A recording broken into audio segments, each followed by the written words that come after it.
Ah, check engine. Ça, c'est rare dans un BMW, hein? Petit check engine allumé, lumière d'essence.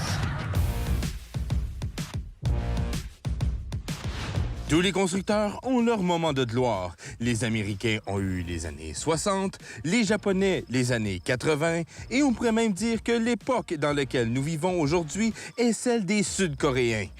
Chez BMW, c'est au tournant du nouveau millénaire qu'elle fut au sommet de son art. Ce fut d'ailleurs durant cette période que la BMW M5 devenait la berline la plus rapide du monde. Et ça leur a pris presque 10 ans avant que la concurrence ne la rattrape. Au début des années 2000, BMW jouissait tellement d'un succès incomparable chez la concurrence qu'elle s'est même amusée avec quelques modèles nichés, comme la BMW M coupée, mieux connue sous le nom Clown Shoe, en raison de sa forme étrange. Et n'oublions surtout pas la BMW Z8, ce cabriolet à couper le souffle qui fut la vedette du film 007 The World Is Not Enough, avant qu'elle se fasse tristement scier en deux par les pas fins.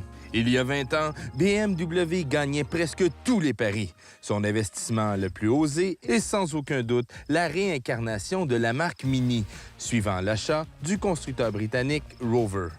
La Mini Cooper fut tellement un succès commercial monstre qu'elle a donné naissance à une marque entière, qui demeure à ce jour toujours aussi pertinente. En effet, rien ne pouvait arrêter le célèbre constructeur bavarois durant ses années de gloire. Mais au centre de ses projets audacieux, c'était la série 5 qui encapsulait son savoir-faire technique. Il s'agissait à l'époque du modèle qui définissait la marque. Aujourd'hui, la série 5 de 4e génération, qui fut commercialisée chez nous entre 1996 et 2004, est mieux connue sous le nom de code de E39. Plusieurs amateurs d'anciennes BMW s'entendent pour dire qu'elle est la meilleure série 5 de tous les temps. Le monde, quand on parle de la E39, pense à la M5. Et moi, j'oublie mon texte. Ce que le monde se remémore avec la E39, c'est la... Ce que le monde se remémore avec la E39, c'est la série... C'est pas la série pantoute. Lorsqu'on mentionne E39, le premier modèle qui nous vient en tête, c'est la M5. V8, 400 chevaux, c'est normal. Mais aussi la 540i. Ce qui n'est pas banal non plus. La série 5 ne brillait pas que par sa version M. Il s'agissait d'un chef-d'œuvre technologique dans l'ensemble de la gamme. Sans aucun doute, le modèle le plus sous-apprécié et qui devient aujourd'hui de plus en plus rare, c'est celle-ci, la BMW 540i Sport, avec la boîte manuelle. OK, mais elle a quoi de si spécial, cette BM-là? Bien, premièrement, le style. Regarde-moi ça. Il n'y en a plus des BMW de même. Petite grille, c'est sophistiqué, c'est épuré. C'est sportif. Non. Ça, c'est BMW de mon temps. Cette série 5, qui fut dessinée par nul autre que Shoji Nagashima, faisait évoluer le modèle sur plusieurs points. Par exemple, même si elle ressemblait beaucoup à sa devancière, elle était moins carrée. Elle était arrondie ici, là, et aussi ici. Ceci lui permettait d'améliorer son coefficient de traînée pour qu'elle soit plus aérodynamique et ainsi mieux performer à haute vitesse. Ils l'avaient-tu d'affaire, les Allemands? Ici, on a une 540i, grosse berline pour l'époque. Les séries 5 sont rendues tellement grosses maintenant. Mais on a un plaisir de conduire. On a un V8 de 300 chevaux, ça avance. On a 6 vitesses pour s'amuser, manuel, à bâton. On avait une recette gagnante. On retrouve tout ça aujourd'hui. Les voitures sont rendues grosses ou électriques. Il n'y a plus de manuel. Oh. Je m'ennuie de cette époque-là. Là, je regarde la voiture. C'est pas une M. Du bois, cuir beige, l'extérieur sleeper bleu. C'est super beau, mais c'était quand même aussi cher en option qu'une M ou presque. On a même le téléphone cellulaire juste ici. Téléphone cellulaire, vous prenez une carte à puce, mettez ça là-dedans, fonctionne à la carte.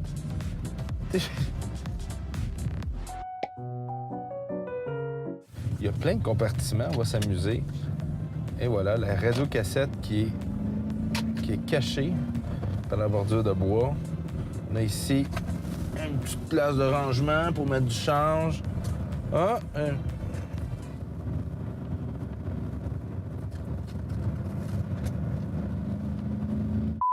Et là, vous vous dites, C'est une BM normale, ça. Elle a quoi de si spécial? et c'est là que ça devient intéressant. Oui, elle ressemble à une série 5 normale, mais sous son capot se cache toute une mécanique. Ce n'est pas un V8 de 4,9 litres, mais la 540i avait quand même un V8 de 4,4 litres avec une puissance de 282 chevaux et un couple de 325 livres-pieds. Hey, ça roule bien pour de vrai, là. Les vitesses se passent tout seul. Ça a du cœur au ventre. Ça tient la route.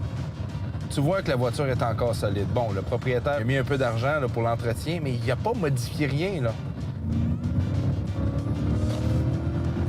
Là, j'embarque sur l'autoroute. Tu sais, tu vois que cette voiture-là, c'est vraiment faite pour l'autobahn. À 120 km/h, là, la voiture, elle dort.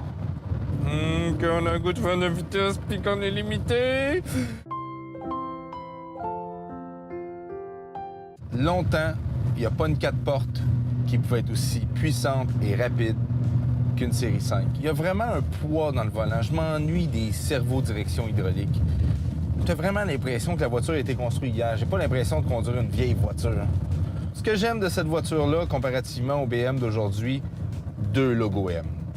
Un sur le volant, un sur le levier. C'est tout. Tu t'en vas sur la rue, il n'y a personne qui se tourne la tête, là. On comprend maintenant pourquoi la presse automobile parle encore aujourd'hui de la E39 comme étant la meilleure BMW de tous les temps. Même aujourd'hui, cette élégante berline de luxe surprend par sa qualité de construction, son confort, ses performances et sa tenue de route exemplaire. C'est une arme fatale qui porte un veston et une cravate. Bon, ben qu'est-ce que tu veux? On va en trouver une, on va l'acheter. Non, elle ne vaudra jamais autant qu'une M5 sur le marché des voitures anciennes, mais la rareté de cette 540i fait d'elle un modèle d'exception. Surtout, elle représente BMW à son meilleur, une époque où le constructeur se donnait corps et âme pour confier de la personnalité à ses véhicules. Même s'il était oublié dans l'ombre des bolides M.